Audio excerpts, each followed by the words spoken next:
You are useless now. Stay here and sleep here quietly." With these words, my husband left me and our 4-year-old daughter in the snowy mountains. I didn't even know where I was in the dense mountains.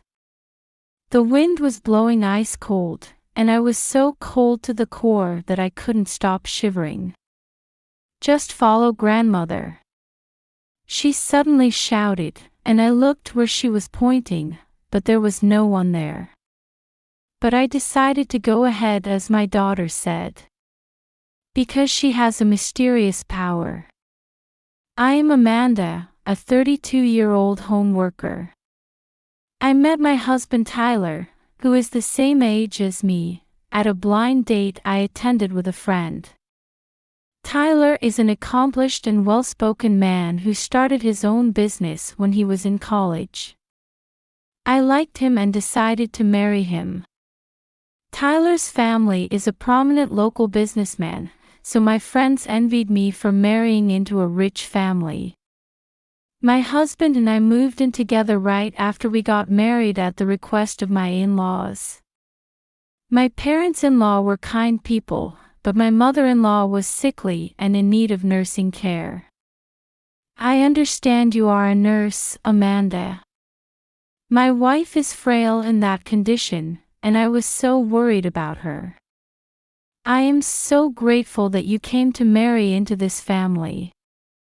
I would be happy if I could be of any help.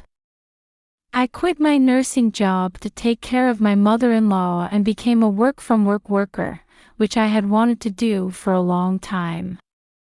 I have always loved web design, creating internet-related websites. This allowed me to do it in my spare time with no strict quotas. However, one thing that bothered me was that after 3 years of marriage, we still could not have children. My husband's company was doing well and the economy was booming enough to open a branch office. However, my husband seemed to be on a roll, playing around, and rarely came home. "Hey honey, your mother isn't feeling too well. You should be there for her a little bit. Even if she won't say it, I'm sure she misses you." "Huh? She has you, so she'll be fine. I'm busy." My husband would not listen to my pleas for my mother-in-law's sake. I wanted to show my mother-in-law, who was weak and almost bedridden, my grandchild, but I felt bad because under the circumstances I could not accommodate her, who had been told she did not have long to live. "I'm sorry, I haven't been able to show you my grandchild." "What are you talking about? You're doing nothing wrong. I am happy to have a daughter like you." My mother-in-law, who was very kind to me, was like a real mother to me, having lost both of my parents early in life. She would take walks outside in her wheelchair on days when the weather was nice, and she would cook nutritious food softly so that it would be easy to eat. In my own way, I did my best to make my mother-in-law's life as comfortable as possible. One day, my mother-in-law called me to her bedside. She said, "I'm so happy for you. Amanda will soon have a beautiful daughter. She said, she will be born around the time of cherry blossoms, so please name her Emma." What? I'd be happy if that would happen. My mother-in-law suddenly said something strange, which puzzled me, but I thought she might be dreaming because of her illness. Not long after that, my mother-in-law passed away and I was sad. She had been there for me every day for the first 3 years of our marriage. Then, shortly after my mother-in-law's funeral, I found out I was pregnant. And the due date was in March, during the cherry blossom season. I was surprised that it happened just as my mother-in-law had said, but I was more than happy. I was sure that my husband would be pleased as well, so I confided in him as I waited for him to get home. Honey, you should be happy. I'm pregnant. Oh, really? I'm not good with kids. I don't think I want one right now. Are you serious? If you really want to have the baby, I won't take care of it, so you'll have to raise it on your own. Since you're going to give birth on your own, you'll have to pay for it yourself. I was so coldly spoken to that I was stunned. He smelled like alcohol every day when he came home because his company's business was booming. I had a pretty good idea of where he, who smelled of alcohol when he came home every day because the company was doing well, and whose clothes smelled of sweet perfume, was hanging out. My husband probably saw me as nothing more than a convenient housekeeper who took care of his parents. However, I did not want to give up the precious life I carried in my belly. I used my savings from my bachelor days and my income as a home worker to buy the things I needed. As my mother-in-law had predicted, my daughter was born during the cherry blossom season, and I named her Emma. She was a beautiful, fair-skinned child who somewhat resembled my mother-in-law. My daughter grew up in a very healthy way, but she was a little bit different. From the time she was a baby, she would cackle and wave her hands when she saw no one around. At the time, I thought she was just a cheerful child, but when she became able to speak, around the age of 2, she started talking to the altar. She would say, "Grandma, do you love me? I love you." When I asked my daughter, "Who are you talking to?" I asked her, but she just smiled. When she was 3 years old, she seemed to be constantly talking with someone in the corner of the Japanese-style room. I asked, "Hey, Emma, who were you talking to and what were you talking about?" "You know what? Grandma said she's going to give me the hand-me-downs in the drawer for me." "Grandma?" She said she made it out of one of her favorite kimonos. Feeling strange, I opened my mother-in-law's drawer. Then he found a hand-sewn cue ball there. Seeing Sakura happily playing with it, my father-in-law murmured nostalgically, "I miss it. That fabric is a kimono my wife used to wear when she was young." "You've been playing hooky." She was good at sewing. Amazingly, my daughter seems to be able to talk to her mother-in-law who is really gone. However, we did not want to tell anyone because we felt that something bad would happen to my daughter if she disclosed it. Our days were happy, but not all good things came after that. My husband's company was on the verge of collapse due to his spending and profligate management. We no longer had any money to live on, so we had to live on what my father-in-law gave us and my work money. My husband eventually cried to his father and got a loan. Thanks to that, the company managed to rebuild itself. Would my husband be able to change his life after living a life of playing around every day? I was skeptical. Then one day, my daughter said something that bothered me. She said, "Daddy is going to do something bad." "What? What do you mean?" "I don't know. But, Grandma is worried. She told me to be careful." I didn't quite understand what she meant, but my daughter's words bothered me terribly. Bad things my husband might do. Is it company related, or is it women's issues? Money? I have given it a lot of thought, but I don't have any proof and I can't ask him. But just in case, I made sure to carry my voice recorder with me. I also told my daughter not to tell her dad that she could see her grandmother. I had a bad feeling about this. Later, When I was inevitably bothered by my daughter's words, I searched my husband's personal belongings and found a large number of receipts from cabaret clubs and bars.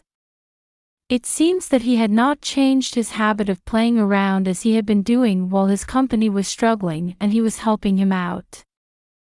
There was also a curious note that said, "I'm going to get advice from the group about the plan." By group, you mean? I don't think so. If what my daughter says is true, my mother-in-law is warning us. Surely it could be that Emma and I are in danger. Such a premonition sent a shiver down my spine. I was on guard for the next few weeks, but in the end, nothing more happened. Eventually, my alarming feelings were relegated to a corner of my mind and I began to go about my day as usual. Then one day, my husband spoke to me in a rare good mood. He said, "Thanks to Dad's loan, the company is looking up and profits are on the rise. So why don't we go on a family vacation for the first time in a while? It's been a long time. Or maybe it's our first time." "Oh, I don't know, Emma's just a baby before. I've booked a hot spring in the mountains near the amusement park. Emma will love it." "Oh, really?" My heart was shaken.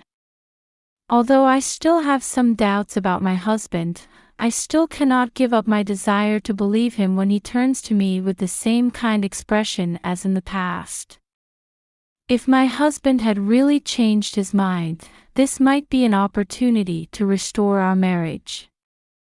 With this thought in mind, I agreed to the family trip.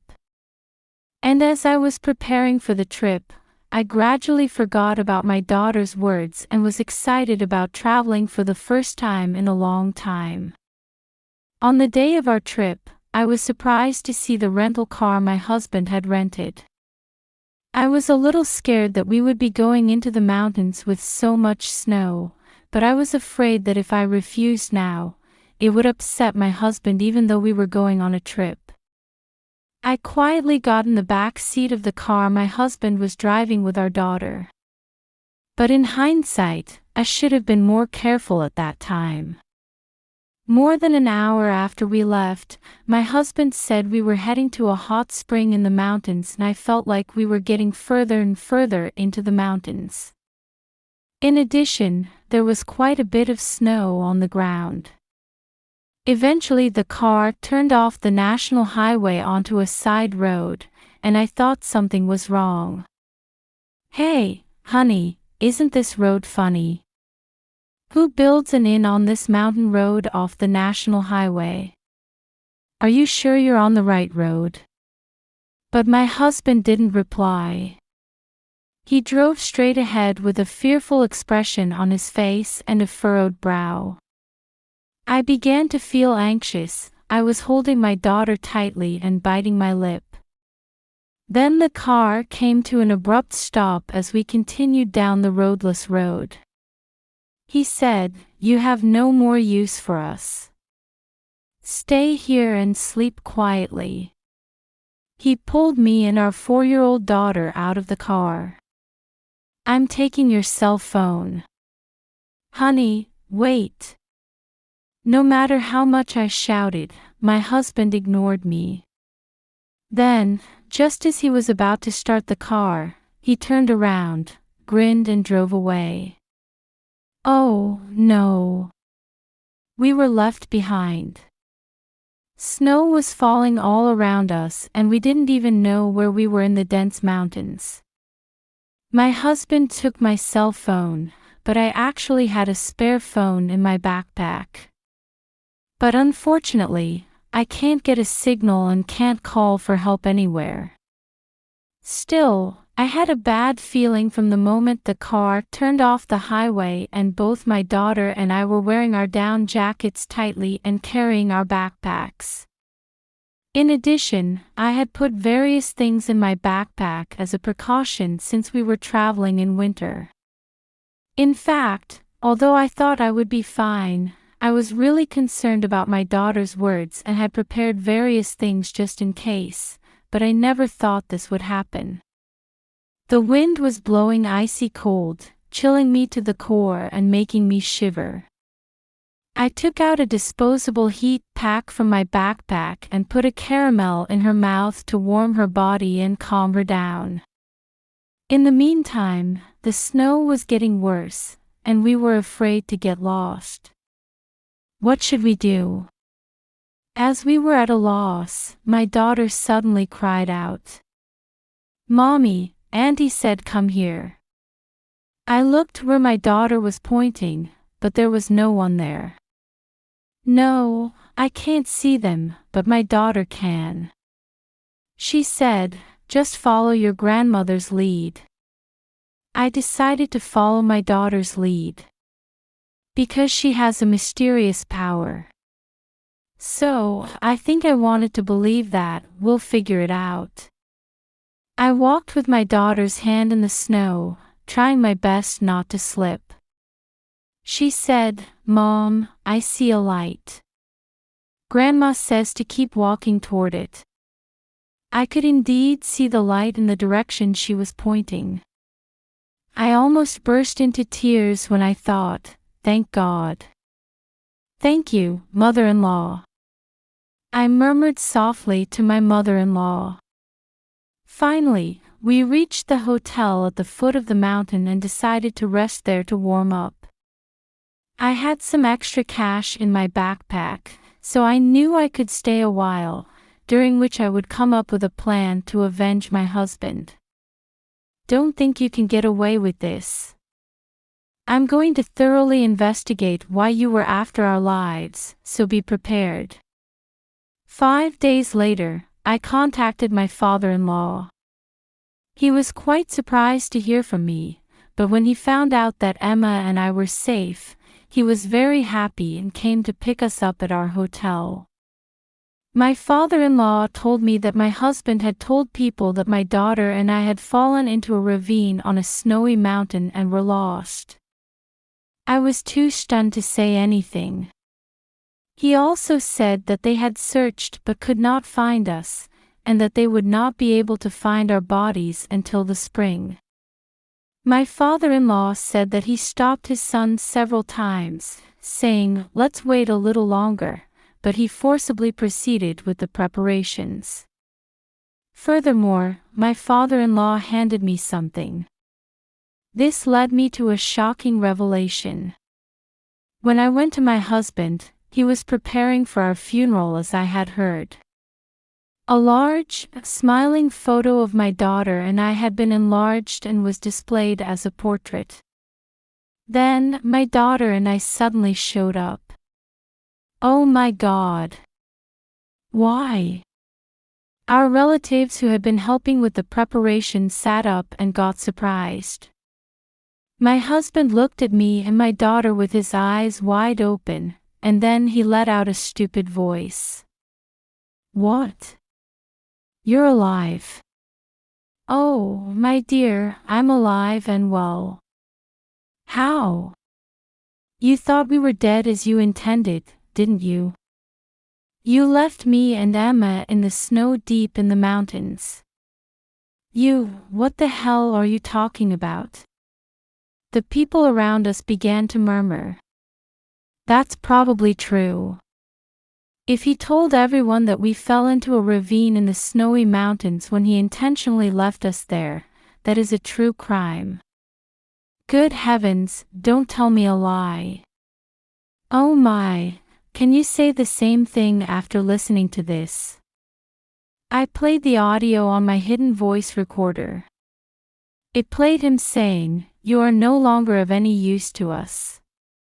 Just be quiet and sleep here," and people there started to get upset. I didn't say that. She set me up.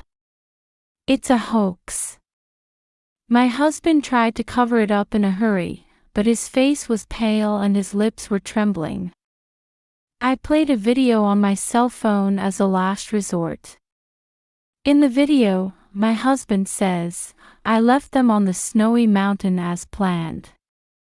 The life insurance money from my wife and daughter will restore the company, and we will have enough money for luxuries. Please wait, I will pay you back in full with some extra gift. My husband was clearly seen on the phone with someone in the car. He panicked and tried to stop the camera, but it was already playing and everyone was sneaking around, looking at him coldly. Why is this stuff here? Who in the world did this? I asked your father-in-law to copy the footage from the drive recorder at the car rental store where you rented the car. Dad, you abandoned your own son.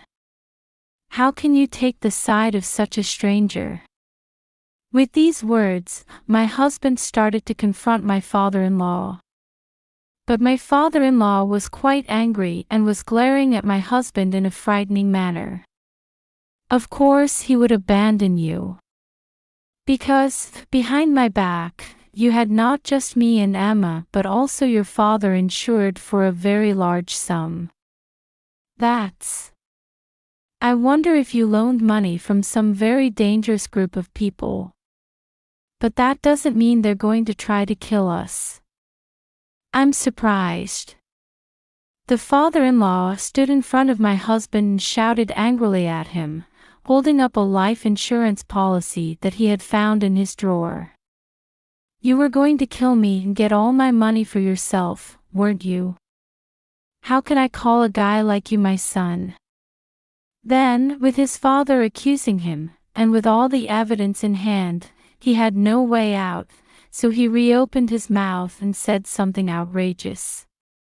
You know what? After all, everyone is still alive, so it's all good. I did what I had to do because I was dropped by the debt collectors. I had no choice. So please forgive me. Stop joking. How can I forgive you? I'll call the police, too. No way. We're family, you can let bygones be bygones. Please. And my husband began to get down on his knees in front of us. My father-in-law and I looked at each other in disgust. He said, I am sorry. I am begging, as you can see, please forgive me. Please don't involve the police. I will change my mind and start over. My husband, rubbing his forehead on the floor and apologizing with tears, snot, and slobber, is a truly appalling sight. I can't do this, I'm so sick to my stomach. Go to hell. I guess he was hoping that apologizing would help, but that's when he got stunned. Apparently, one of our relatives who had heard our conversation had called the police, and the police arrived and took him away. In the end, my husband was charged with attempting to kill his wife, child, and father because of all the evidence. He will not be able to come out of jail for a long time. The company has gone bankrupt, and even if he gets out, I know that he will be miserable because no one, not even his father or other relatives, will deal with him. And the bad associates who had talked him into committing the crime have also been caught.